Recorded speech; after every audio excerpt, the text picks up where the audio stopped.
Hello and welcome to a video from filmsbychris.com. That's Chris the K. There's a link in the description to my website. Today we're going to be looking at creating valid JSON using JQ.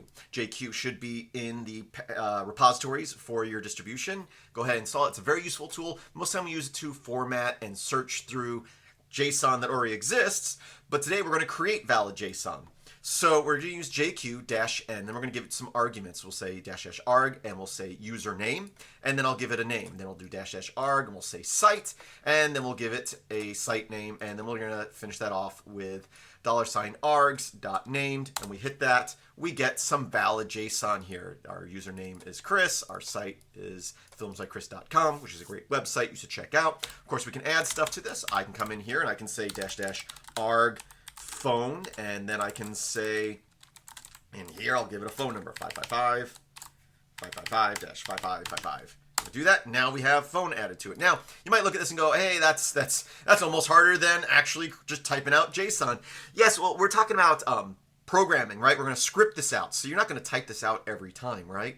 So if you look at the links in the description of this video, there is a script in there which I have right here. This is what it looks like. Let's look at it like so. So we have, it's a bash script, so we have our shebang there. We're using the read command, and then we're going to say, give it a prompt of username, and then whatever the user enters, we're going to put it in the variable of username.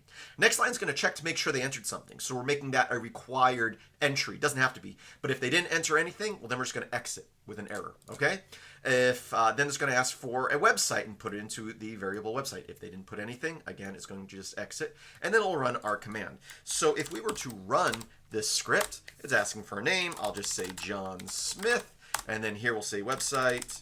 Again, the most coolest website in the world, filmsbychris.com, and it'll give us our JSON output. Again, I could go in here, and if I want to, I can just comment out this line. Well, let me show you how this works before I comment it out.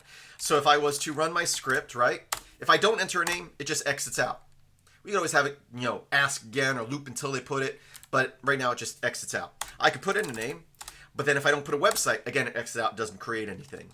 So if I was to go in here, let's say I want the username to be required, but maybe they don't have a website. Well, I just don't need this line then, right? So I can just comment that out. Now I can run my script. Again, if I don't give it a name, it exits. Or I can give it a name, but if I don't give it a website, it still produces the JSON and just leaves the site variable empty.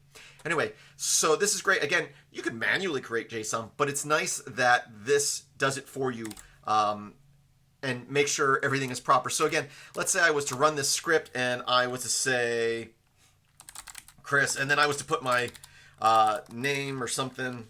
I'll just say Smith in quotation marks, and I'll say website. You can see that it does, it gives a little backslash to indicate those quotation marks. If you didn't use JQ, which is already designed and thought out to do this, you'd have to go through that yourself and use TR or set or something to do this. But JQ will take care of all those special characters and little instances you may not be thinking about. So use it. Again, link in the description to the example code. I hope you found this useful. Please visit filmsbychris.com. That's Chris with the K. There's a link again in the description. You can support me there, the support section. I have a Patreon page, I have a PayPal link, a LibrePay link, and I have one person supporting me on LibrePay. I think I get like 62 cents a week from them, which may not sound like much, but I appreciate it, and I thank that person.